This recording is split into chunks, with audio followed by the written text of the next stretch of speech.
Let me know when it comes up.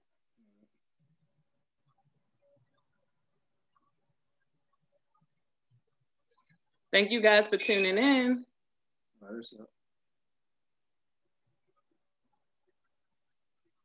Yes, you can tune in. You can catch it later too if you don't have time to watch it right now. Hey everybody. Okay, we should be live, you guys. Let me go back to the. Okay, we're good. Okay. Hey everyone. How are you guys doing?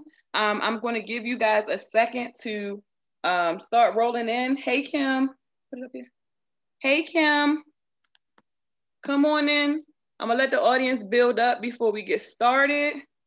You guys can see we have some special guests today. And we'll get started very shortly. You guys come on in, let me know where you're tuning in from. We have a special message for you today. Come on in, come on in, come on in. Hey. Come on in, you guys.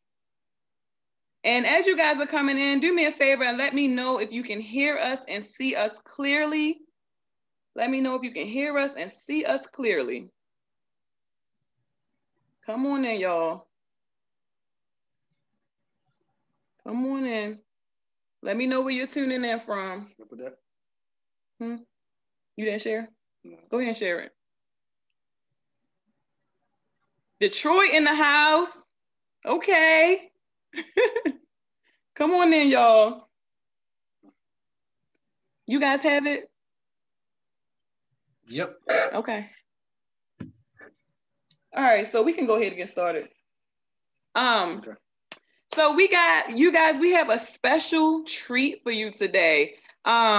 We have this phenomenal, amazing power couple that we have the privilege of knowing. They are in a similar industry as us that we're going to discuss today, and just kind of get some insight, a little bit of feedback from them on how things are working for them. Talk a little bit about relationships and love and family, right? So you guys, can you go ahead and tell us a little about yourself? We have Claiborne and Natalie Pride here with us. So you guys go ahead and tell us in the audience a little bit about yourselves. Okay. Well, first and foremost, I want to thank you and Brian for actually having us. We know we don't take it for granted, to be able to speak here and on this platform with you guys. And like Tandra said, I'm Claiborne. I go by Clay for short. My wife Natalie. And what can I say? It's been a great ride so far. A little bit of background about ourselves. We actually met about 11 years ago. Oh, this year will be 11. Yeah, this year will be 11 years. We've been married for 5 years. So we got a young little one. He just turned 5 not that long ago. And it's crazy because we come from two totally different backgrounds. But we mix together so well. And the great thing about, kind of coming from different backgrounds, where I lack, she picks up, and where she lacks, I pick up. So we have a really good balance, and our chemistry is really, really well. So where do you want me to start? You want me to start on the family side? You want me to start on the business side? Well, tell us a little bit about where you're from. What do you do? And just kind of what your day might look like. Okay, I'll go first. So I'm from Maryland. I'm from Hagerstown. I've been living in Baltimore for 10 years now. I still work a 9 to 5. I work for the city of Baltimore for our agency. I also assist him with our trucking business, and I handle the payroll, the books. I keep the books, pretty much making sure all odds and ends are met. And then I also help him with our financial business as well. So. Okay. Awesome. Well, yes, she does all of that. All of that, then some. She's right? Amazing, right? I mean, not to mention taking care of a 5-year-old. I'm telling you, he's got so much energy. Yeah. So I'm originally from Baltimore, born and raised. You know what I'm saying? You probably get the accent real quick. And my background is strictly, I actually became an entrepreneur really, really quickly. I didn't go to college, came right out of high school, and went into the trucking industry. Got my license at 19 years old and bought my first truck at about 21 years old. So been self-employed for a long time. And then probably about 5 years ago, we decided to get into the financial service industry. We were looking for, well, I'll say I was really looking, right? You know, my wife, you know, we had some talks about it because I wanted to do something else outside of just that one stream of income. And then now we've actually grown it to be we have about 3 trucks now, and we're scaling that business up. But in the same time, we've actually got a great business going on the financial service side. We have an office located in Owens Mills, and we really totally sold out to entrepreneurship, business ownership, and also helping other people that want to, even if you don't want to leave your 9-to-5, but just get yourself in position that you can have multiple streams of income and give yourself a lot more options. Yes. Mm-hmm. So for those of you that don't know, we actually met Clay through my bestie, Linwood. And it's so crazy because we met him because he was helping us with some financial services. Little did we know at the time that we would go into an industry that will also help us to build residual income, right? Another little quick fact about it is both of them, Clay and Brian, both are in the trucking industry, right? They both, well, our business is not operational at this time, but we did have our truck. So we were essentially doing the same, like similar things, right? So we would often bounce ideas off of one another. He would talk to us about, because he has more experience in it, he would talk to us about stuff in the truck, having a trucking business and stuff. So that was how we met. And it's just funny because you never know who you're going to meet and how you're going to, you know what I'm saying? Like what's going to happen down the line. Just like now, I didn't know we were going to end up doing something like this, but it's amazing. And I love it because we can give other people our knowledge and, just kind of give them some insight into what you can do and what's possible in life. Right. Right. Absolutely. Right. Mm-hmm. No. Okay, go ahead with the next question. The next question is, did you have any understanding of what residual income was growing up? I didn't. My father is a pastor. And my mother, she worked in the school system. So residual income was not anything that I was accustomed to growing up. And even as an adult, I was taught, like everyone else was, go to school, go to college, get a good job, and that's the way to go. That's the American dream. And it wasn't until I met my husband that, he had his own business. And I was like, okay, what's this about? I've always had in my mind, there was, I probably want to open up a business one day. That's cool. Yeah. But, saying it is one thing, doing it is another. And then by default, me being around him, at first I was just being a supportive girlfriend, supportive partner. And then the more I saw the options he had and how he could just, if he didn't feel like working that day, or if he didn't want to take that load, or, I had something going on and he could just be like, okay, I'm parking the truck and I'll be on my way. And I'm just like, well, wait, I got to take paid time off and see how much vacation and sick I got, and see what kind of excuse I can give to get out of work so I can hurry up and hope to get there. And I am grateful because I learned about residual income and having these options of freedom before we had our child. So it's played into that because if we didn't have these options and these other ways, then it makes it hard, if you don't have your time, you have to ask for things. And, now we're working, me and Clay are working, me getting out of my 9-to-5 to completely do, help him run the businesses. I know that's right. So, I won't have to ask, I can be at everything, so I'm grateful, but no, I did not grow up like that. So it's very important for us that CJ does not grow up the way I did. Not saying I had a bad upbringing or anything, but it's just those options is different. It's a different lifestyle. So you said something that was very important, and I was going to ask you a question about it, but you already said it, right? The fact that because you have other options, you don't have to solely rely on your job, right? and have to ask somebody when you can take off, or if you say, God forbid, your son or your husband gets sick, you have that residual income to fall back on. You have that business to fall back on because you're doing the extra work, right? Mm-hmm. I love that. I love that. It really just boils down to, when at one point, my 9 to 5, it was like I was dependent upon that. Yeah.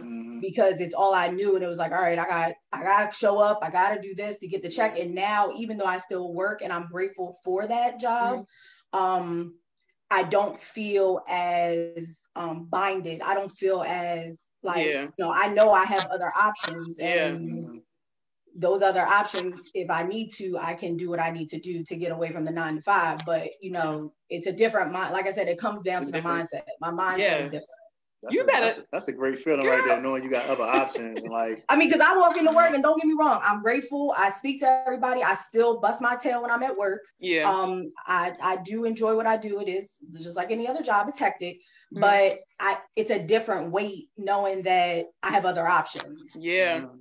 It gives you a different confidence. Yeah. Right? You don't different feel posture. It's more like y'all need me. I don't. Yeah.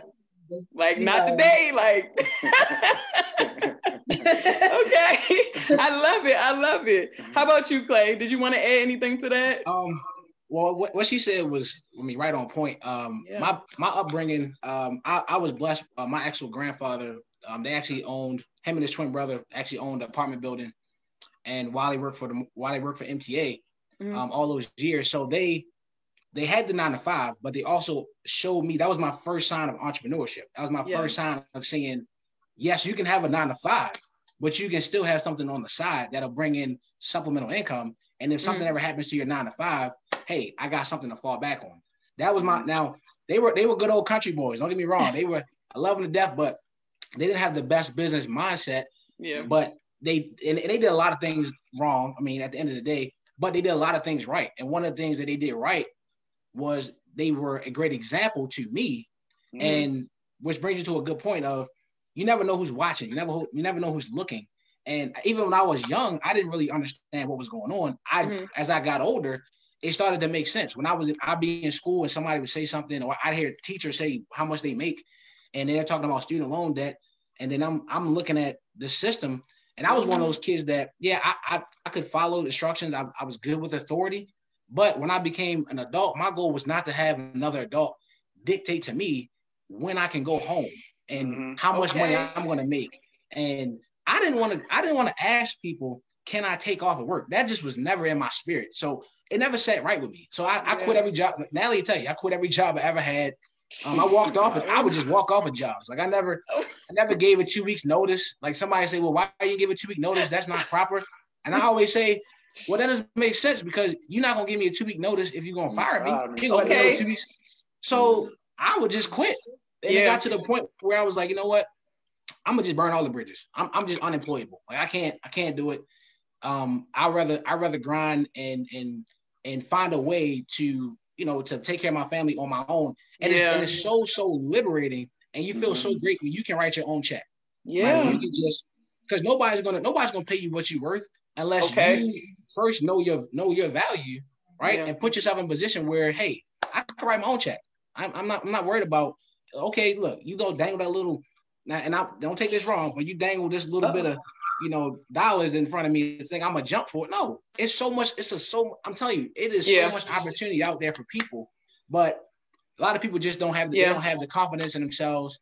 And all these years of programming, school systems don't teach you about entrepreneurship, residual income. I never heard, not one time did somebody talk to me about residual income in school. Not one. Or finances. Nope. Never heard about passive income. None of that. Right. All I kept hearing was go to college, get it, and if you got a degree, that's cool. That's great. No problem. But I'm telling you, do not put yourself in a position where somebody can take your income away from you. Right. You gotta put yourself in a position where you can have some control of it. And I'm just grateful. I'm grateful for the examples that I got coming up, and then been able to, link up with my wife, and really, she pours into me just as much as I pour into her. Yeah. And we talked about it before, and she told me that, one of the things she wants to do is she wants to open up her own nail salon. And we're not going to do it up here. We're waiting until we move to go ahead and make that move. But that is going to be another business venture that we will do together. And generational wealth. That's what it's about. It's about us getting freedom, but also helping other people find that freedom train as well. Yes, I love talking to y'all. I swear, we can really sit here and do this all day long, for real. Y'all both hit on so many factors, right? Oh my goodness, y'all hit on so much. I don't even know if I can reply to everything you said. So the part about not relying on a job, that is so accurate. And Clay, I was similar to you. Like, I'm one of those, and this is how I knew it was meant for me to have my own business. Working for somebody else, I do not like to be micromanaged. Literally, I was in McDonald's yesterday. Don't laugh. I was in McDonald's yesterday. Okay. You was weird.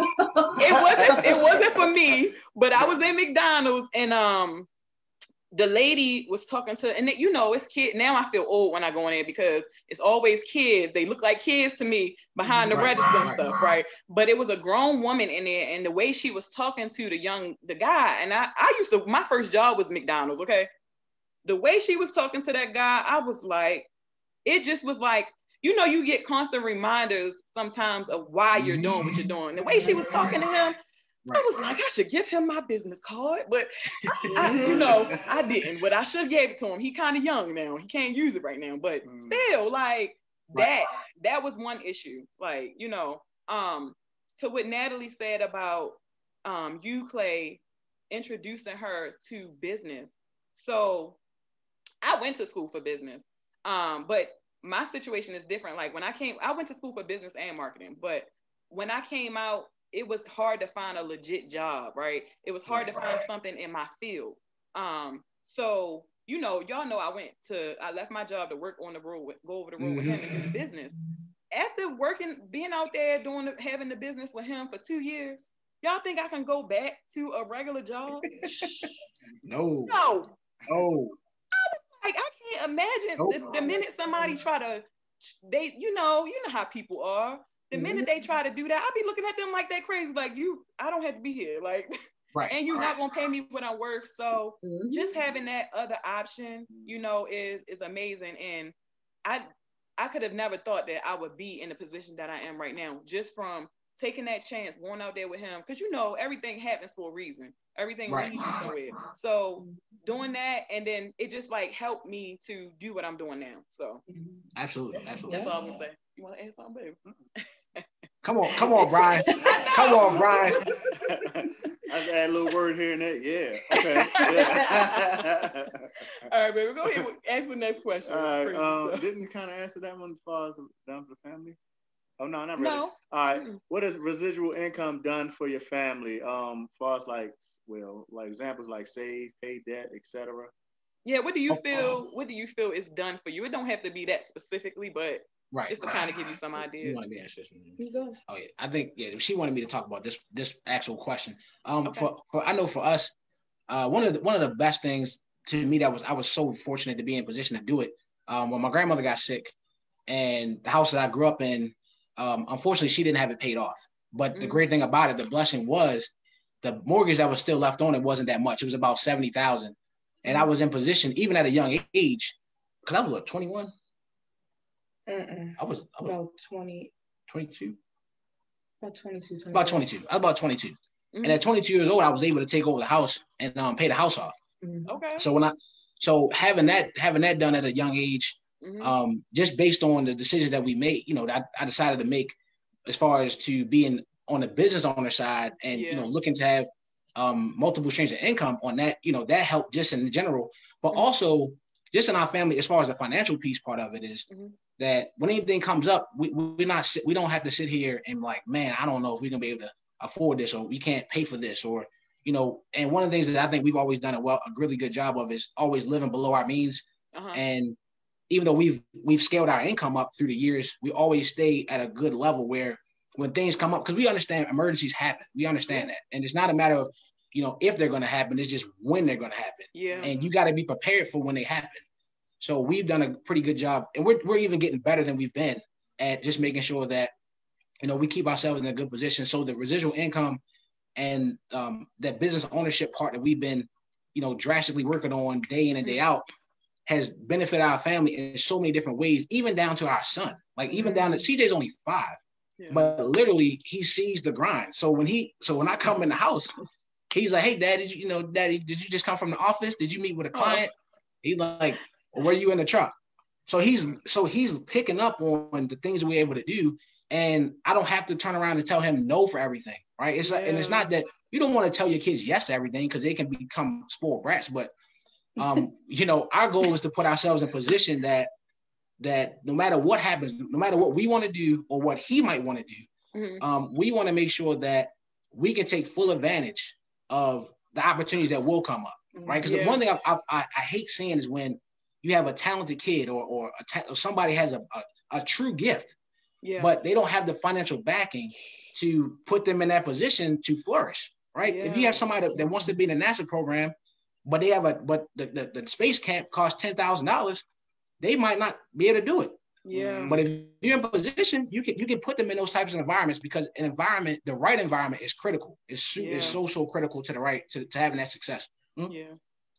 I have 2 things. So he didn't mention one major thing that residual income has saved us or helped us with, and that's something we all facing right now is the pandemic. April, he pretty much had to park all 3 trucks. So the contract that he had, because of COVID and because of everything shutting down and things slowing up, he had to come away from trucking. Yeah. And it was only because of the residual income from our other business, not one bill was missed, nothing. We still have food on our table. We still, we didn't miss anything. So, having multiple, like not just one, but multiple. Once you get your first one, look for the next one because trucking is something that you can build some type of residual income from when you start having other drivers. But in the blink of an eye, just like that, as even being an entrepreneur, something can happen and throw a wrench into that, know. So having the other business as the backup saved us a lot of headache with this pandemic that a lot of other people had to go through, which is, a lack of funds, a lack of money. And the other thing that he said was, about having the resources as a child to do what you want to do and do what you're good at, especially if you have a gift. He actually was one of those people because he's awesome at ice hockey. Yeah. And ice hockey costs a lot of money per season. The equipment is expensive, the traveling is expensive, all of that. And who play ice hockey? Clay? I thought you knew that. And he's good and he's fast as I know. Yeah, because I never dated nobody that played ice hockey. So when he told me he played ice hockey, I was like, what? So that's a rough sport, man. Because I'm thinking about me. I've only been ice skating one time, and my ankles was fried. Girl, it hurt. Get into that. Yeah, I'm a roller skater. I'm not no ice skater. So when I first went to go see him, I was like, oh, wait a minute. Not only does he play, he good. Okay, that's right. Hold on. So, but because of things that was happening in his upbringing and his grandparents raising him and stuff, when he got to the age of taking ice hockey to the next level, there was some financial things going on where he couldn't do the college without scholarships and stuff, and he couldn't take his God-given skill to the next level because of money. So money, you have to have it in order to They say money isn't everything and it don't make you happy, but it helps you with the thing. You have to have it, right? It helps you with the things that you need in your life and the things you need for your family. And I just feel like people live well below the standard that they could be living at. Like I learned that once I started doing what I'm doing, right? There's so much more in store that you could be doing in when you do something like what we're doing, what we're a part of, right? It opens your mind up to different things that you could be doing, and you meet different people that are doing or where you want to be, right? So did you want to add anything, Clay? No, she brought up the other part. Everybody don't know that about me about the ice hockey. Yeah, that was that. I mean, she's absolutely right though. I mean, I look back on it. I look back on it with some things. It was some opportunities that I wasn't able to take advantage of simply because of the lack of funds. Yeah. And I said, well, shucks. When I become a father, I don't want to ever have to be in that situation where my son has or daughter, whoever, has an opportunity to get to another level, and it's just going to require some more income. Yeah. And I don't have it. I don't want. So that was always another driving force for me to just always continue to grow my income. And when we talk about growing your income, it's not from people have this. The challenge with people when you talk about money, people have a challenge with the perception of, you're more righteous if you have less, right? Yeah. And that's not the case. Yeah, your money just all it does is it really brings out who you truly are internally, right? Yeah. Now, if you're a-hole, right? If you're a-hole and you broke, you're just gonna be a bigger a-hole when you get money. Yeah. Right. If you're a giver, if you're already a natural giver when you have nothing, you're gonna be even that much more of a giver when you have more. Yeah. Right. So the money part of it, all it does is heighten who you really are. Yeah. Right. So your character is your character. Your character is your character. We just look. And I always say this. I say it to everybody I talk to. You have to grow your income. There's not and it's not all about, okay, well, I don't. If you don't like nice things or you don't care about the big cars, that's fine. You don't want to be flashy. That's cool. Yeah. But you got to look past where you are, and you got to look, especially if you have kids. It's a whole nother thought process. Yeah. Because our community is we don't have a lack of resources. That's not the problem.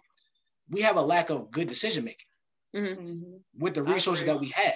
Yeah. So anytime I can express that to anybody, it's about just helping people get to that next level in the thought process, ultimately, so they have better habits. So when they do level up, right, with the income, they're going to make good decisions. Yeah. Okay. You want to ask the next question, or was it my question to ask? Okay, one second. Go ahead. I say, you guys are parents. Why would you say that residual income is the greatest expression of love to your family? And I guess the second part is, do you feel you've made the right decision? Well, we all know the answer to that. I know you kind of touched on it. I feel residual income is a gift of love because it gives you time, it gives you options. As a kid, on my story, my father being a pastor, being a reverend, a pastor, heading to church, it takes a lot of time. Yes, it does. And we never struggled financially, but like I remember being a kid and I wanted my dad to be at my volleyball games and at my ballet rehearsals and at my jazz rehearsals, and he couldn't because of his dedication to his calling. Yeah. And he missed a lot, due to that.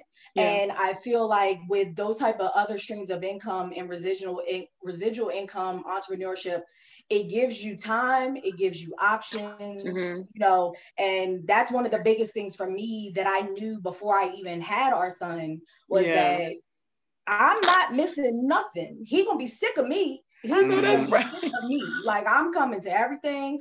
I'm gonna be there. If I ain't there, I'm going to be there. So, it just is what it is. And, that's what the biggest thing for me as far as always being able to be there and him never having to say, oh, well, my mom can't come because of this, or my dad can't come because of this, or, and I just think that also being able to pass it down, CJ might grow up and he might not want to run the trucking business, or he might not want to do the financial service business, but he will have the option to figure it out. Me and Clay made a decision, even really before we had kids, that we're not pushing college on him. We're not going to do that unless he wants to. We're more so going to cater to him growing and being prepared for what the world gives him and not what a book gives him, because the book ain't going to teach him what's going on in the world. Girl. So I want him to learn real world things. I'm not sending him out here for the rules, we're gonna be honest, we're gonna communicate, and you're gonna have options. And if you come to us and say, Mom, Dad, I don't want to go to college, well, we want to ask you what your game plan is. You get a business that you want to open. What is it that you want to do? Because we've laid the work and the groundwork for him to have these options when he gets older. Okay, so, she just said all of that. Like, but I get so proud of him now because he sits in front of his tablet and does presentations like he's play, and I'm just like, oh my god, like, you know, he's picking up on it. Like, he has a little briefcase that he carries around saying he's going to the office. Like, it's already, and I tell Clay all the time, like, you sacrifice a lot. You know, especially him, because I more so manage the home front. I help him on the business side, but I manage the home front because, like I said, I'm going to be there, you know, and I understand as a man being a provider, there's a sacrifice that comes with that. I saw it with my parents. Yeah. So, you know, as for Clay, you know, I lift him, I support him, but, you know, I also want him to understand that CJ's watching you. Yeah. You know, everything that you're doing with these businesses, like, he doesn't really talk about me going to work every day. He talks about the truck, daddy, the office, you know, he talks about that stuff. And I'm happy about that because that's what I want him to grow in and see. I want him to be able to see, oh, you know, we could take trips all the time. Oh, I want to play this sport. And then maybe next month I want to play a different sport. And we just cater into him growing and having all the options so that when he gets older, there's nothing that he can say that he was not exposed to or didn't have the option to be exposed to. Yeah. Nuggets. Okay. She dropped a lot of nuggets. We need to do some more lives, man, because I don't know who Listen, she trying like she camera shy, but she's still in the show. I'm gonna just be quiet. I'm gonna invite you guys back. I already thought about it. I'm gonna invite y'all back. I done thought of a whole nother topic we need to cover, honey. It's one thing, you know, I don't play by my kid. I'm territorial and I love my family. So I don't play about my husband, I don't play about my kids. So I have feelings, and the feelings came before I even had them. Yeah. You know, how I was raised and the values that my parents, my father and my mother gave to me. You know, I took the nuggets because not everything is going to be for you. There's some things that you might not take. You might not like certain things of your upbringing, but I took the nuggets that I liked and I made it my own. And so I already kind of knew, you know, what I wanted from my son. And it was just finding, you know, the right partner. And I did. So I love it. I love it. I love it. Love it. Clay, did you have anything, or do you want us to go ahead and move to the next one? You go ahead and move. She stole the show on that. She didn't. Okay. I ain't got nothing else to say on that question. Goodness. That was good. As trucking business owners. So this question is for both of you guys, but okay. You and Brian. It says as trucking business owners / drivers, what made you turn to residual income? Did I write it right? Yeah. So as being in the trucking industry and as business owners of trucking businesses, you guys, what in your mind, what made you turn to residual income? I think you guys kind of already answered this. I haven't heard from him yet on it, but you know, just trying to get inside your head a little bit. Well, I'll put it like this. When we got into the financial service industry, one of the reasons why I was looking for something else outside of trucking, and don't get me wrong, I actually love driving. I love driving. I love, you know, tricking out trucks. People that know me, that I know I don't drive nothing basic. You know, I like that stuff.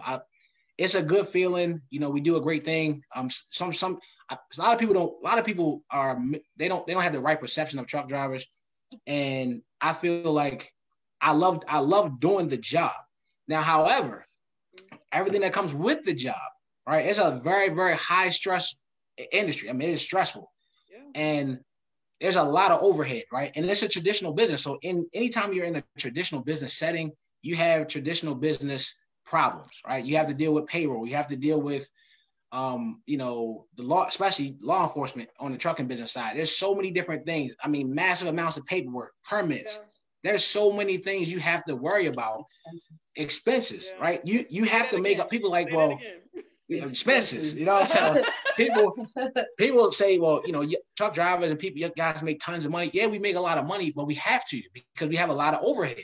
And I was looking for something else where I could have a bigger profit margin, right? I wanted to have something where I could work. I could do something that wasn't so physical labor, like it wasn't, you know, it wasn't a lot of physical labor, but I could still elevate, make a lot of income and don't have the same overhead costs. Yeah. And, you know, I'm not even gonna say I found the financial service industry. It actually I would say it found me. Yeah. And I was never the guy who, she says I got the gift of gab, which I guess maybe I do. But me, I was always the person that if you talk to me, I'll talk to you. I'm very, you know, I'm a likable guy. I like to talk to people and stuff. But I didn't think I would be where I'm at right now. If you'd asked me 6 years ago, would I be having anything to do with the financial service industry? I would have told you no. I would have just said, well, I'm gonna just scale my trucking business up. We'll get we'll get to 5, 10 trucks, and we'll go that route. Yeah. But as I've seen how the dynamic of the world has changed, it changed my mindset on a traditional business. Yeah. Right. And if you're out there and you tuning in, you got a traditional business, that's great. I'm not saying don't scale up your traditional business. Yeah. But I also believe you should look into other businesses where you can make passive income, residual income without all the overhead, right? Without all the extra, because there's so many great systems, and all businesses is a system, right? Mm-hmm. And everybody's system is different. So if you find the right system where it gives you unlimited income potential and limited freedom, yeah, and you don't have the same stress, because you can't put a price on peace of mind. I don't care who you are. You cannot you can make $500,000 a year and be stressed the hell out, and you're not going to be happy. Yeah. You could make $200,000 a year with a peace of mind, and it'll be so much better than you making $500,000. Yeah. So when I looked at the income, so now my mindset is different. My mindset is income. What's the price of it? Right? What's the cost? Because if it's going to cost me too much of my freedom, as far as my psychological freedom, yeah, like my mental state, yeah, I don't want to deal with it. I don't care how much income it brings. I want to have the income with a better peace of mind, right? Yeah. Because me coming home upset, it trickles down. Now I'm trying to unwind, you know, and then she got to calm me down because I had a rough day dealing with all the stuff that we deal with in the trucking industry. Yeah. You know, so for me, I still love the trucking business. I mean, we don't plan on shutting it down no time soon. But we also understand that it's not going to be the end all be all, right? That's not the goal. Like my goal really within the next 2 to 3 years is to help her get this, you know, help her get her nail salon, you know, up and rolling, and let her flow with that. And, you know, we transition to other things because there's so many different things out there. Mm-hmm. And I think that's the challenge for a lot of people. People want to do something else, but there's so many options.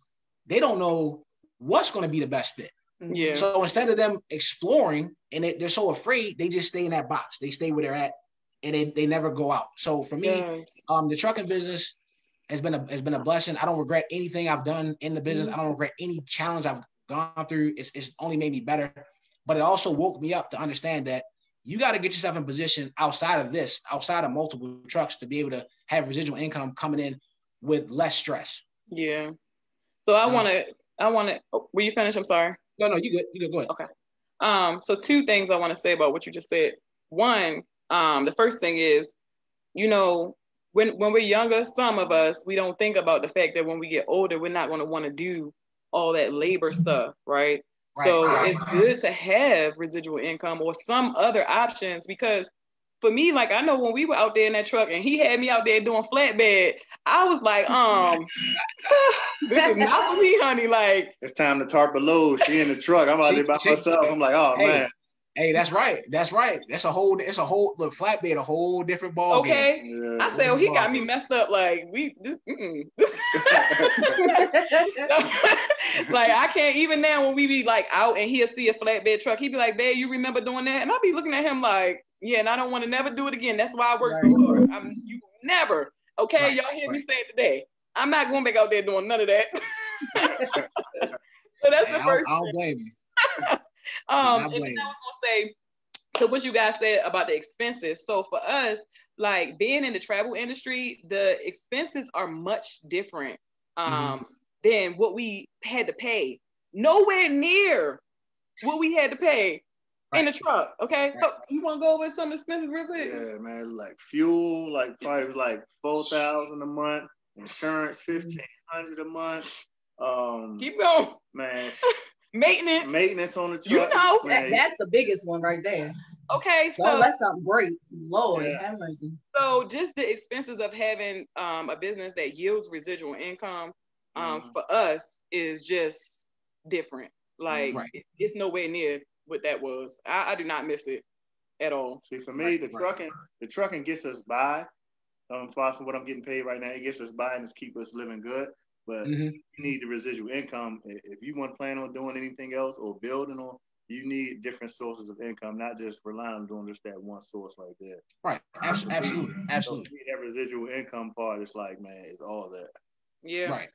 Right. And it's crazy because Brian, you know, just like I know, if you load it both ways, one load is paying for one load is your profit, and your load coming back is covering the expenses. It's the same formula when you talk about multiple streams. You might have, you know, and I talked to her about this when we started expanding to having multiple trucks. I said, look, one truck, if I'm still working one, that pays the bills. The other truck, that whole income, all that profit is going to investments, right? That's going to long-term retirement.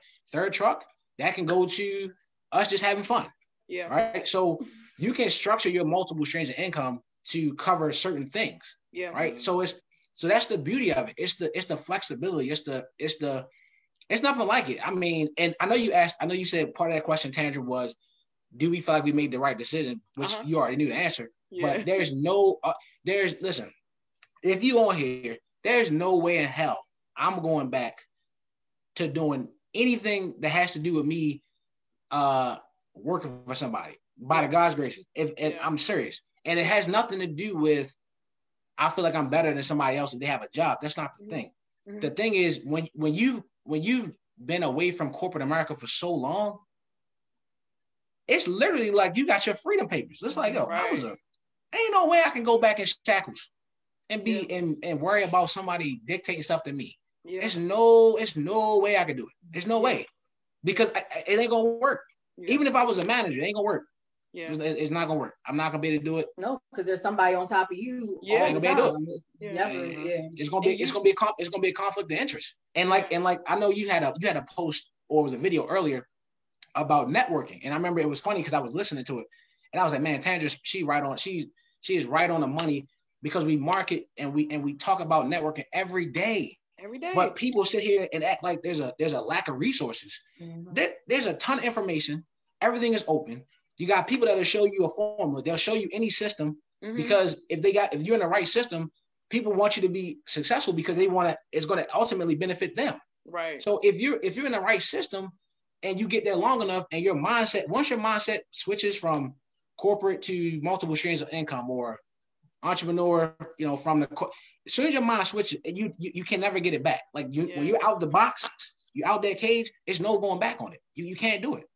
And it's so funny because with opportunities like this, people tend to feel like, oh, and now this is a certain mindset. So I'm hoping that this live today changes that, but it's a scam.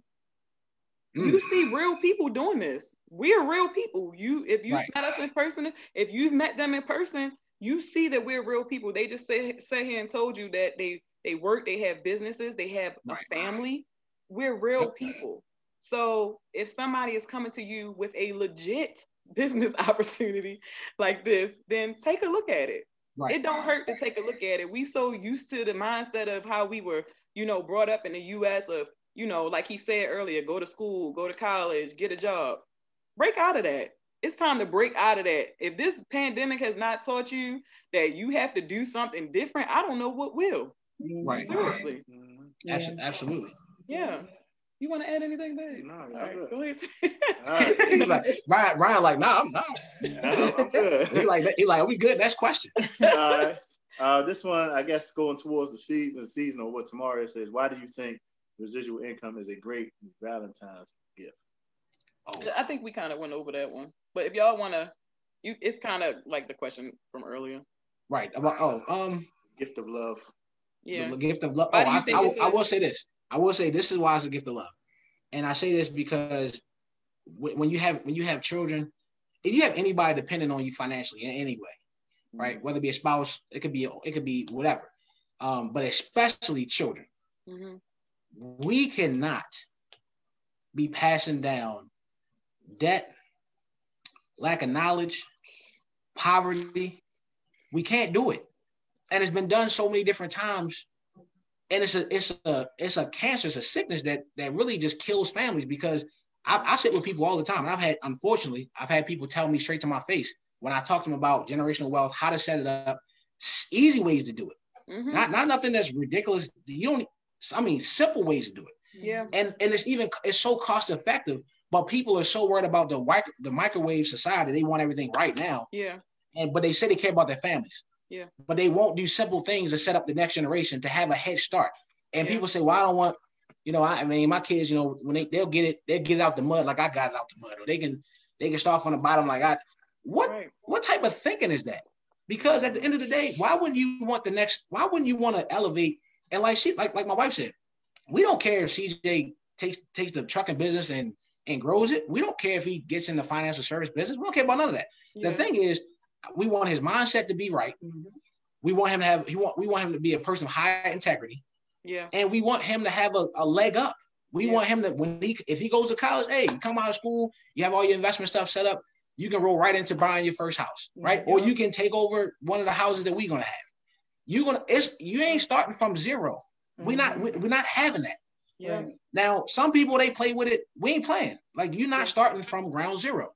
Yeah. We're not gonna tolerate it because there's too much opportunity.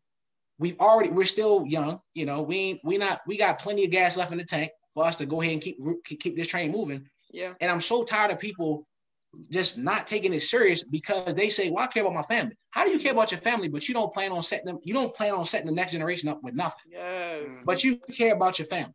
Yeah. It doesn't make sense. And that's love. That's real love. Mm-hmm. To make sure that your family don't have to struggle, right? That's right. Or even if you're not struggling, to enhance your life, enhance your family's life. Like, who wouldn't want to do that? Why wouldn't you do that if it's out there for you to do it? Mm-hmm. Right? Yeah. Well said. Very well said. Mm-hmm. All right. I think this is one more question. No. You said you had something. That was last one. Oh, no, they already answered it. But is there anything? First of all, thank you for coming on, doing this with us today. I really enjoyed it. We appreciate y'all. We appreciate you guys. Oh my goodness. All right. Don't cry. So, y'all know I be getting emotional. Shut up, babe. Is there anything you guys have on your heart that I think you probably already did, but that you would like to leave the listeners with today? You go first.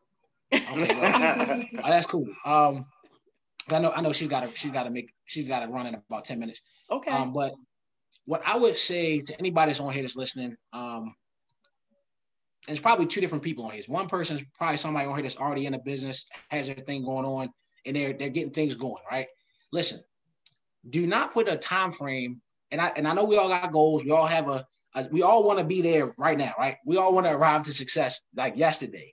And sometimes I feel like in the entrepreneurial space, even when we talk about residual income, I think a lot of people put too much pressure on themselves because of the time frame. Mm-hmm. Well, I want to be at this income by this age.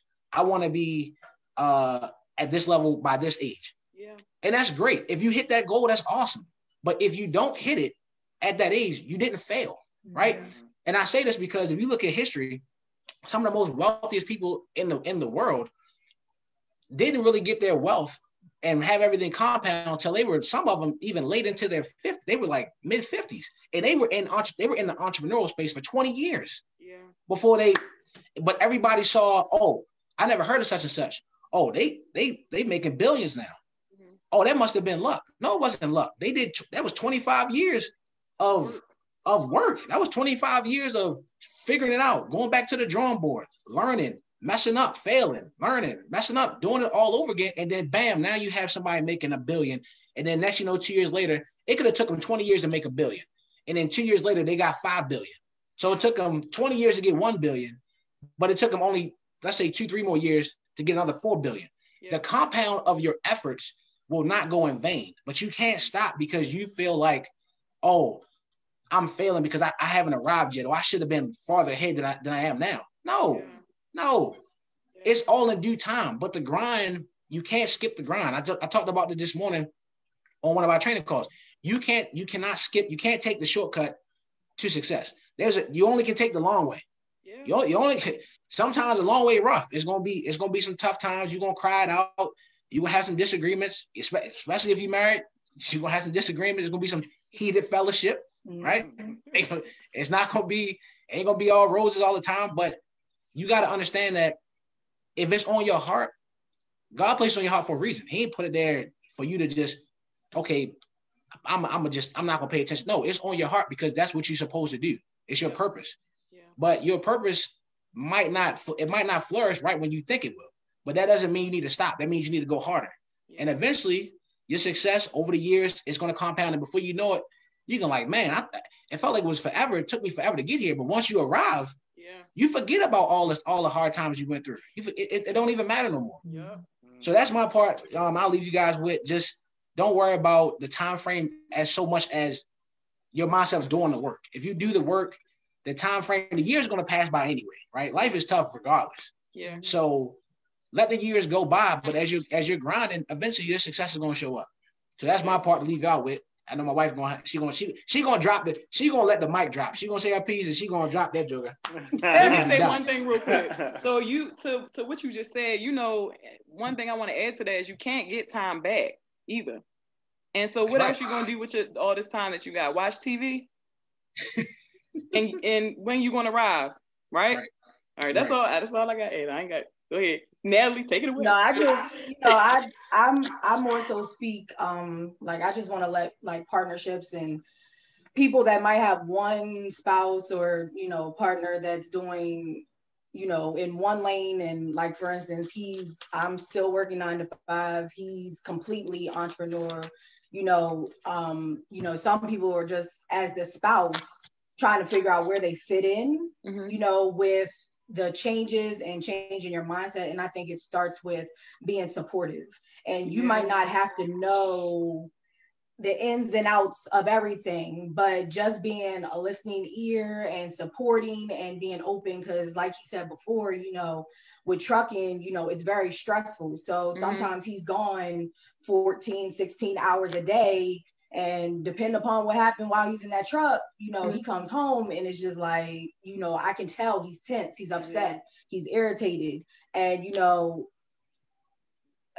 I think that as a spouse, regardless of what industry you're in and what you're doing, you just have to be supportive and just be an opening ear and make sure that you keep the other person level and focused on what the goal is for the household, for them personally, and for your family. So, that's really all I have, is just making sure that if you are in a household where there's mixed dynamics of work environments, it's hard, being an entrepreneur. I've learned that because like I said, I first saw it in real form, full-time form when I met him. And I was like, Lord, I don't know nothing about trucking, and I don't know how to 18 gear. I don't know what is a Peterbilt. I don't know what that is. I was just like, what? And he would start telling me parts and stuff that need to be fixed. I'm like, okay, I'm gonna go to the mall because I don't know nothing about this. And then, when we did the financial service business, it was like a whole nother world. I'm like, okay, all right, okay. And I just gave myself time. I allowed myself time while being supportive, to make sure that I supported him, with what was going on in his lane, as managing 2 trucking. And then as I got more comfortable, I started asking questions because I'm a listener and I soak information up. So, I might not know the answers, but I'm listening. Baby. I'm listening to everything. So, after a while, I'm like, okay, I remember you talking about this before. So explain this to me. Yeah. And then that's how I started getting into helping him with the trucking business. Yeah. And now, I'm working my way into, our financial service business as well, figuring out what my role is. Yeah. So, you don't have to just as a spouse jump head first in, if you got the other one that's rocking and rolling, take your time and learn it and, support. That's it. Love it. Did y'all see the baby pop up back there? Baby. Y'all, CJ must he ran. He must have woke up from his nap. He must have woke up from his nap. Y'all can meet him. Hey, there he goes. Hey, CJ. The future guy here. Hi. Looks like his mother, acts like his father. So. You guys said it all. I mean, you got anything to add after that? You guys have said it all. You have dropped so many nuggets. Thank you for letting us into y'all space and getting on here and talking with us about this. We definitely appreciate it. We will have to have lunch, either invite y'all down here or come back up there. Y'all know. Hey, nah, look, real talk. Coming down there. Real talk, we coming down there. Coming down there. Listen, I will let you guys know when this whole thing, this pandemic slow down, we on the way. Yeah, we need to start looking at houses. Yeah. We coming down there for a couple of days. No, we definitely gonna link up for sure. Yes, I got y'all. All right, thank you. I'm gonna go ahead and end the live. Okay. Thank you guys for tuning in. We appreciate you guys. If you have any comments, feel free to leave them. And we'll catch y'all later. Peace. All right.